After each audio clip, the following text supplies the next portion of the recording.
Our mission is pretty clear. It's changing lives. So we change the lives of the nurses that we bring from other countries who want to live their American dream. We change the lives of the hospitals who are struggling, and then ultimately changing the lives of patients that our nurses work with. The core values were really designed to drive engagement and help in building a decision-making process as we move forward. Welcome to Grow Think Tank. This is the one and only place where you will get insight from the founders and the CEOs of the fastest growing privately held companies. I am the host. My name is Gene Hammett. I help leaders and their teams navigate the defining moments of their growth. Are you ready to grow?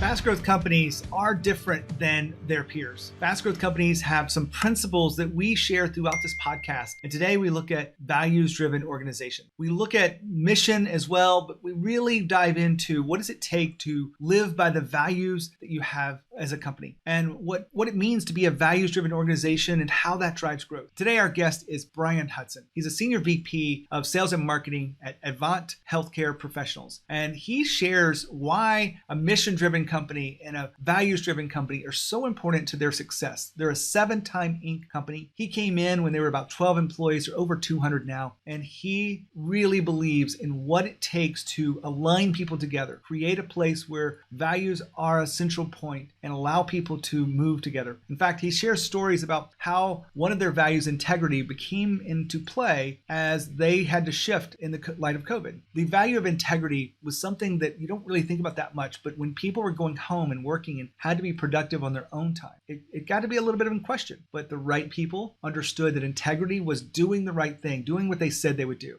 And that's just one example of a values-driven organization inside today's story and interview with Brian. Brian, how are you? Hey, I'm doing great. How are you doing, Gene? Excited to have you on the podcast, talk about leadership and culture of fast growth companies. Yeah, I'm excited to be here. Now, before we dive into our real topic today, tell us about Avant Healthcare Professionals. Yeah, Avant Healthcare Professionals provides internationally experienced nurses to hospitals all around the world, or really all around the U.S. We recruit from over 100 countries around the world. And it's really a timely topic with the hospitals all hurting with the nursing shortage. So we help augment staffing for hospitals that are struggling with the nurse shortage. Well, I know that healthcare has been through a lot of changes and a lot of stress and pressure over the last couple of years. What would you say is the biggest change in healthcare as it relates to the work you guys do? I think a couple of different things. I think the COVID crisis has certainly impacted the number of nurses that have left the industry and moved away from bedside. I think technology as well, with telehealth becoming a bigger player. So I think nurses have the opportunity to move away from bedside. And then you think about, the clinics, because the hospitals shut off elective procedures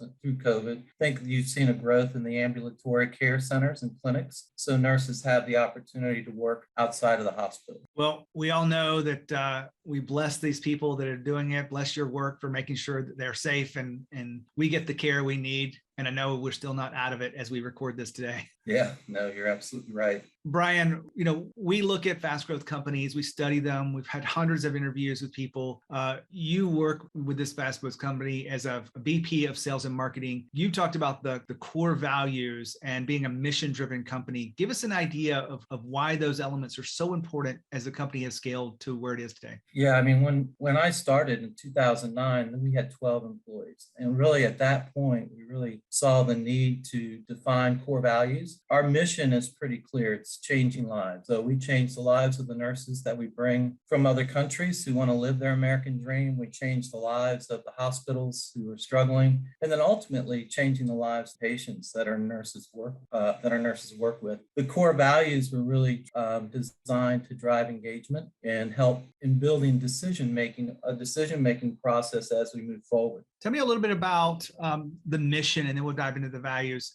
A lot of people don't work in healthcare, right. So they can't say that they change lives the way you do with nurses and whatnot. But if you look at it, you're a staffing agency, or placing nurses in hospitals that need it.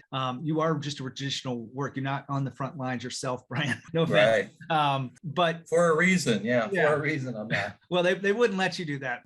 Your bedside manner, I've heard, is probably not where it should be. Terrible.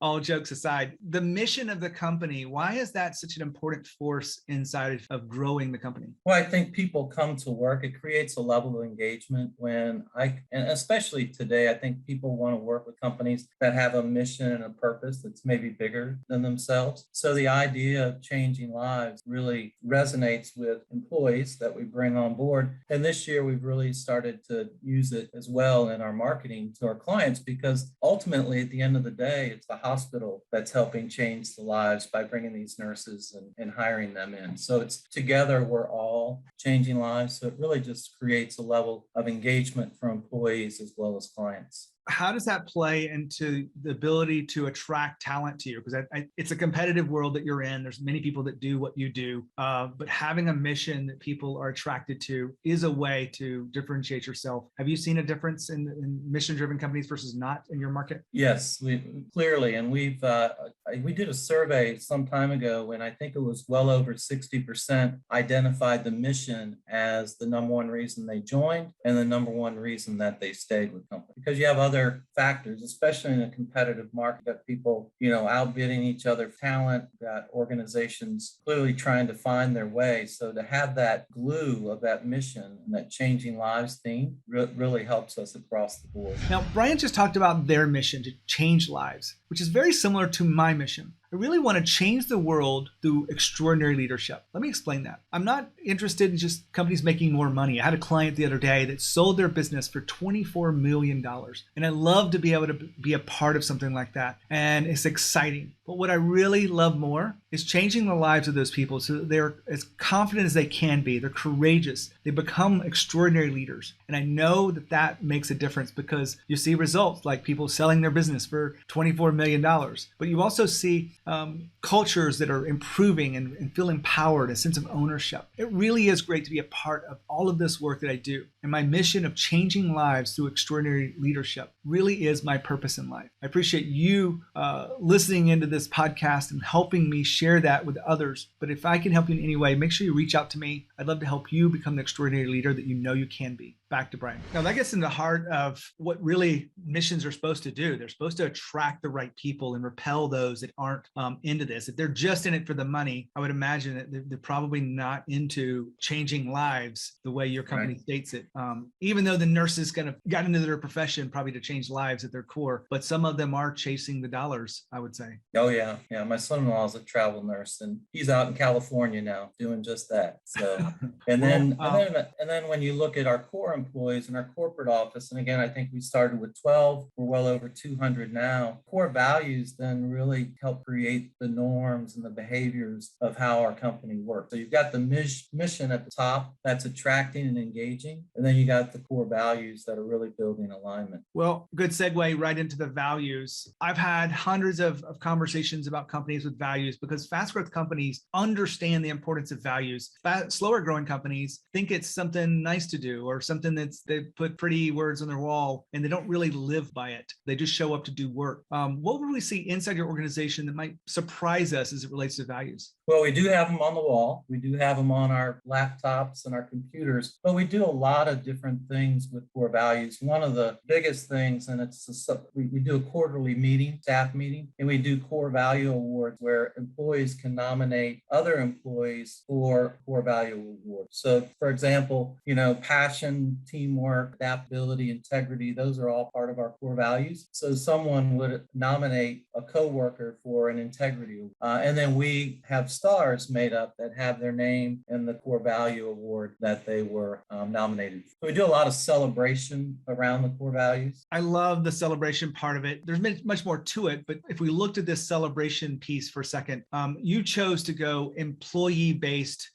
selection versus leader selection, where the top tier of the company might look out across this. Why did you choose employee-based? Well, I think it goes back to the engagement piece. I think, leadership, as you're growing very, very fast, you're adding a lot of employees, and sometimes it's hard to be able to see everything, where you're a small company and you have your hands right on the business every day. As you get bigger, you move further away. So the employees inside the organization see what what each other's doing. They see the contributions that they're doing. We also really try to build, results is really the key. End of the day, we've got to achieve results. And typically what we do is we have one big goal at the beginning of the year that we go after, the BHAG, and then we do quarterly strategy sessions where we kind of do 90-day sprints where we come up with things that are going to drive the results, and we share those with the entire company. I love having a structure behind goal setting. How long have you guys been using those two tools? 5 years. Yeah, 5 years. And how have they helped you create the kind of company you have now? Well, I think it really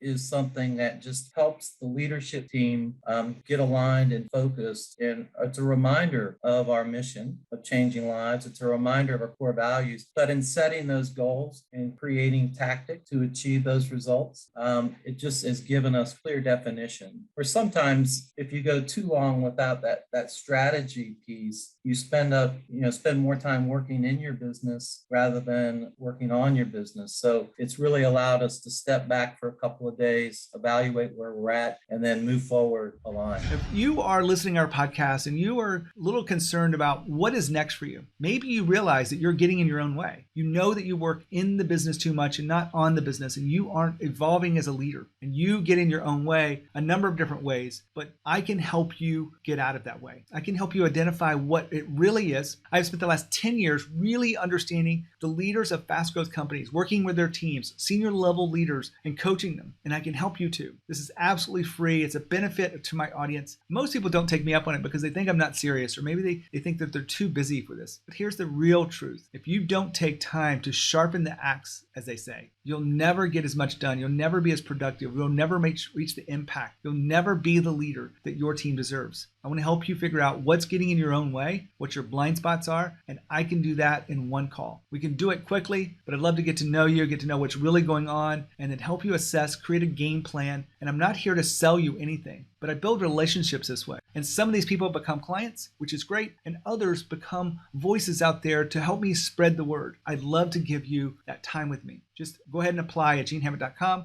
schedule your call, and we'll get to know each other, and I'll help you create that game plan to be the extraordinary leader that you want to be. Now, here's the interview with Brian. Brian, you guys have hundreds of employees, and having these values is something I've seen be kind of set boundaries for decisions that are made when you're not in the room and other executive leaders are not in the room. I think you even mentioned that before. How does that really play out in your work day to day? Well, I think, from a standpoint, especially in the COVID world, you think about integrity. One of the things, and people always say integrity stuff, but in the world we live in now, our company had virtually all the employees working in an office in Orlando, Florida. So when COVID hit and we had to go remote, that integrity piece, a lot of people sometimes question, what are the remote people doing? Are they going to be productive? And we've been very, very productive and very successful in sending our folks home. Now, some of the people can't be working from home because there's a lot of hands-on training that goes on in our